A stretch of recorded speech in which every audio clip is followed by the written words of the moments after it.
So you learn from that. Okay, you can't win every corner. So if you leave the door open, someone's going to go up your inside and turn you around. So I got taken out in that one, and then by half season.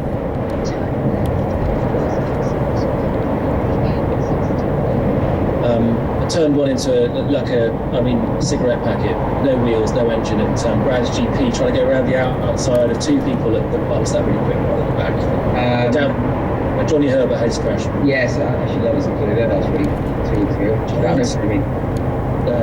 I can't remember the name. Anyway, the big one. Hawthorns, that's it. Yeah. And that was quite a funny crash because I lined up on the outside, thought there's space, I'll do it, and of course they all inched across, just put me onto basically put me off the track. And it was obviously unused gravel because at the end of it there was no wheel. The wheels went in all directions. The engine came off. I was left in a bathtub and covered with a green algae, a sort of an ancient. And my black suit was green. So that was the second one, and the third one, anyway. What I got, so the only real prize I had at that point was the Bent Wishbone Award for the biggest crash. And they said, if you crash one more time, we're not putting you back in the car.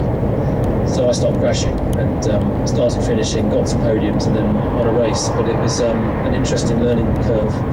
Yeah. And then did you move up to the Vauxhall Junior after that?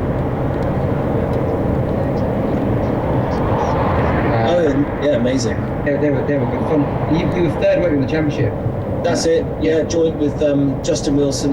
Yeah. It all came down to the wire, that one. It was super close. So I actually led the championship up until the 13th round, I think it was.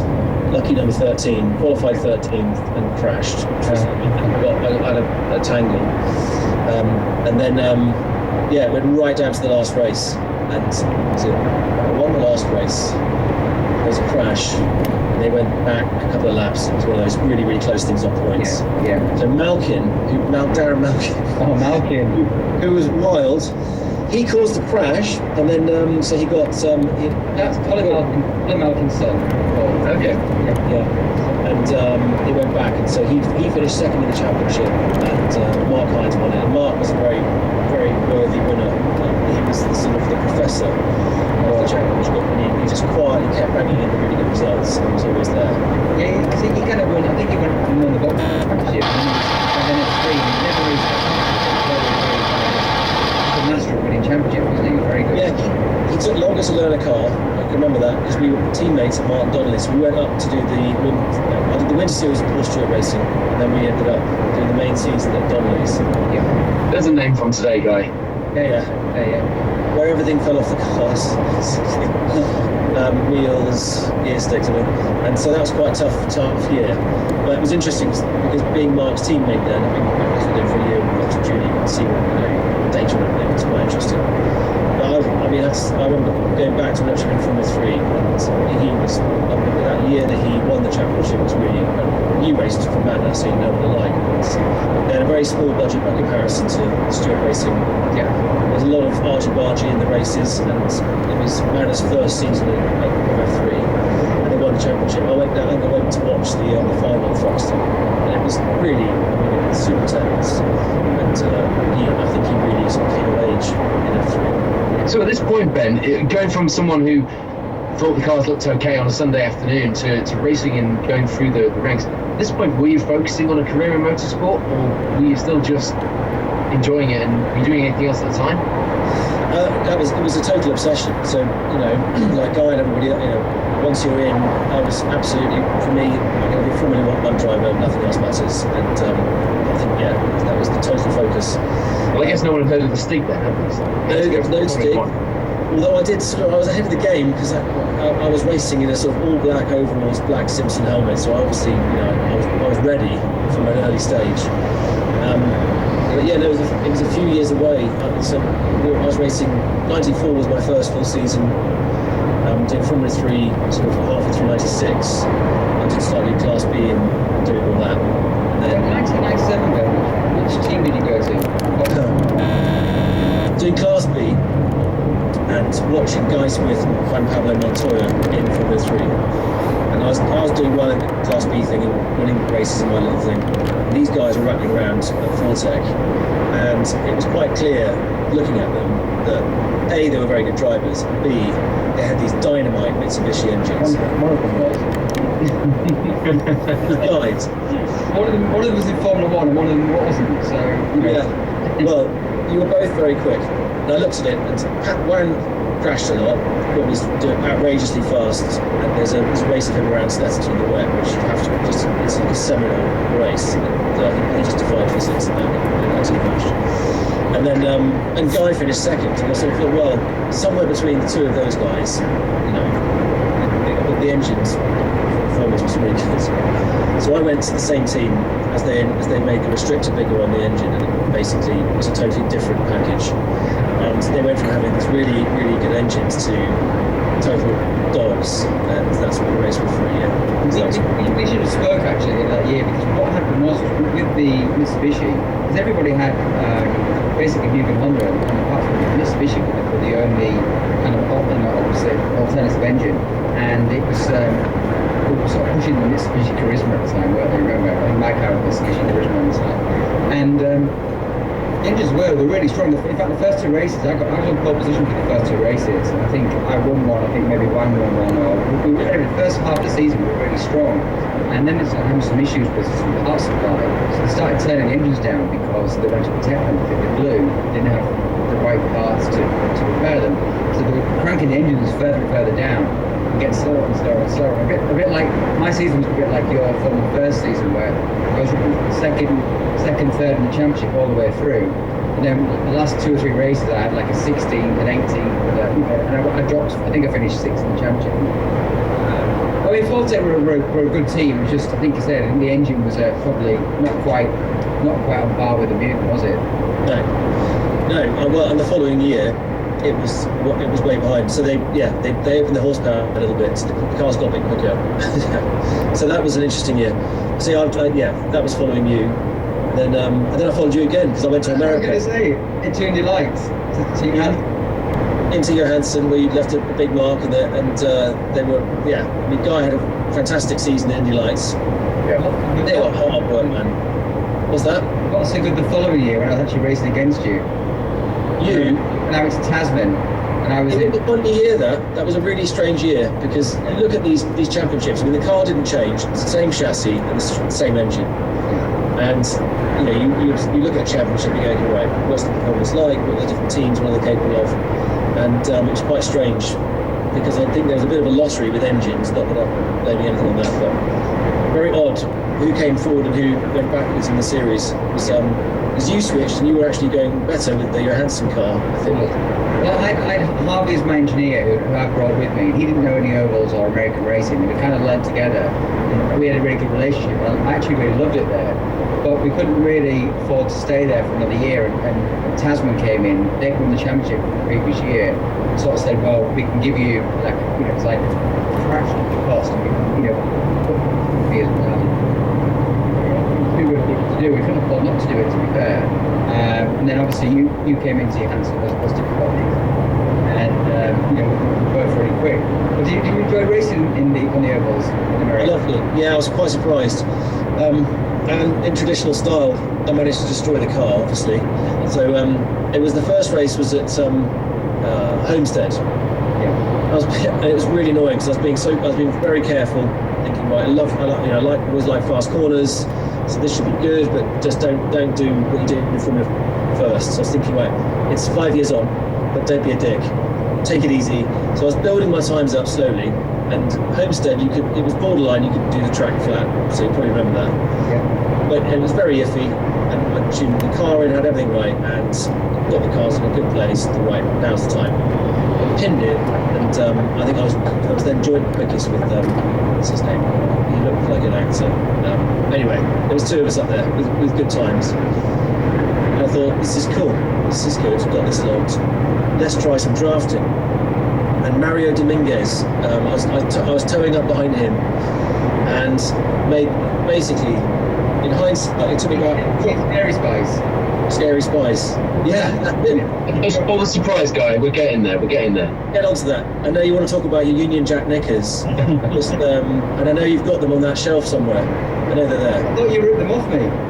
I tried. And all of a sudden, anyone who thought they were listening to a really serious motorsport podcast, remember they were listening to anyone. very serious.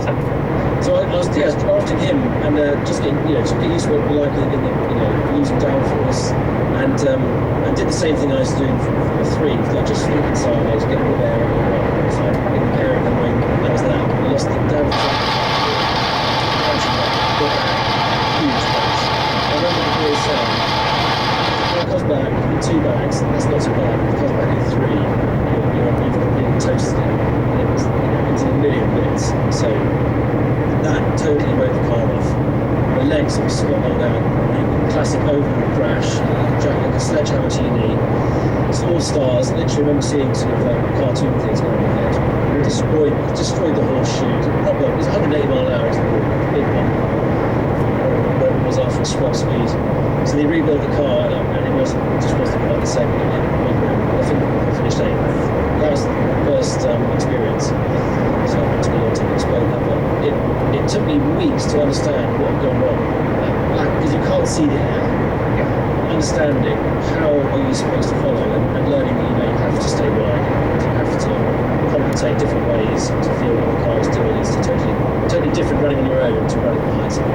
You used to get a massive draft, didn't you? Because if you were behind like 3 or 4 cars, suddenly you find yourself on the revenues and they're going 5, 6 miles an hour quicker, which is great. Of course, like when you come to the corner, you realise you're going so much quicker, aren't you? So you don't see what happens in the big world. It's a big world where you're not proper overground.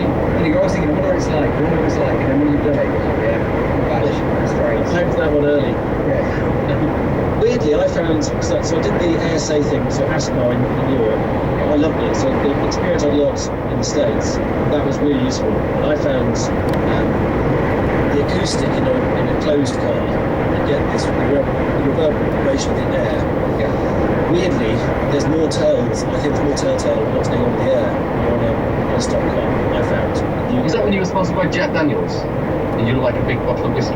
That was Australia. That was the V8 supercar. So in Europe, I did the European series with a camouflage car.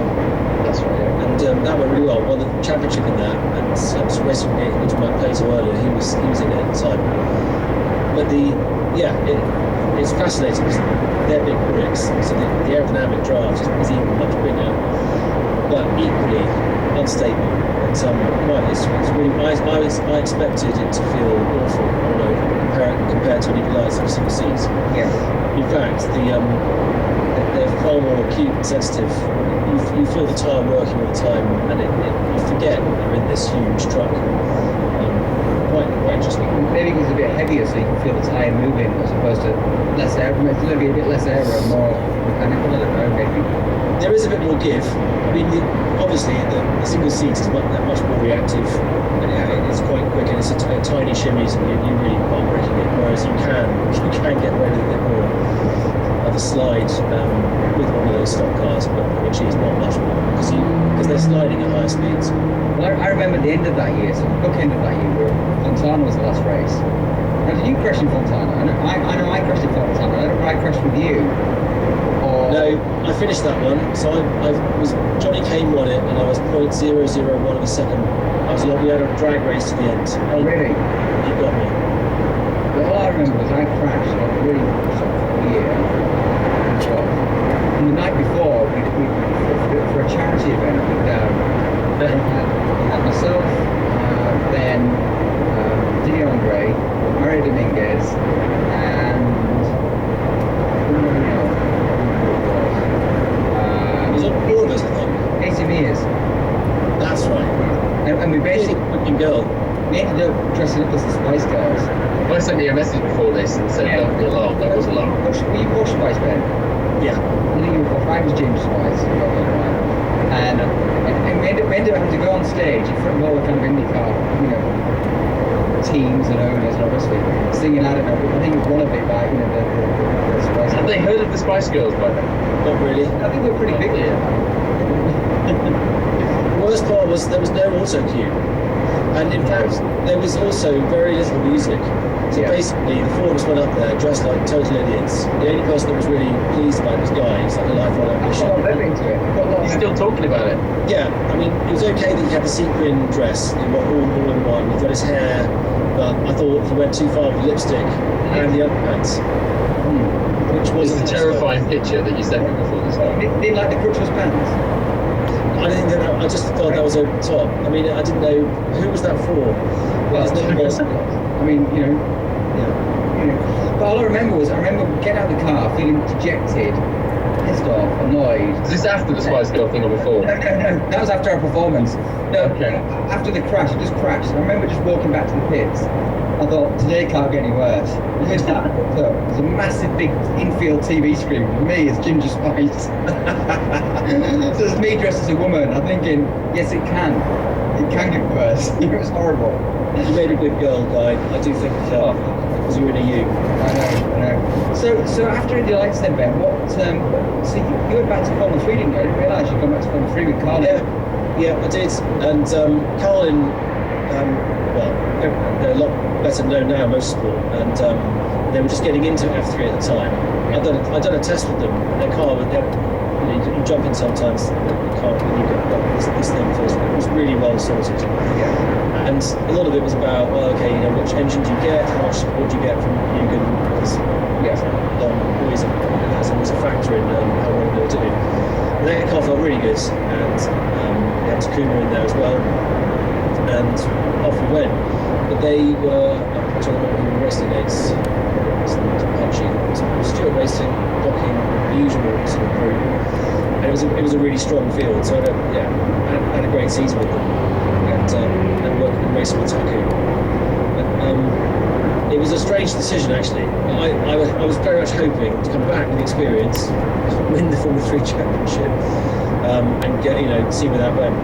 But in the end, it was quite tough. And I had a couple of DNFs through mechanical that didn't help.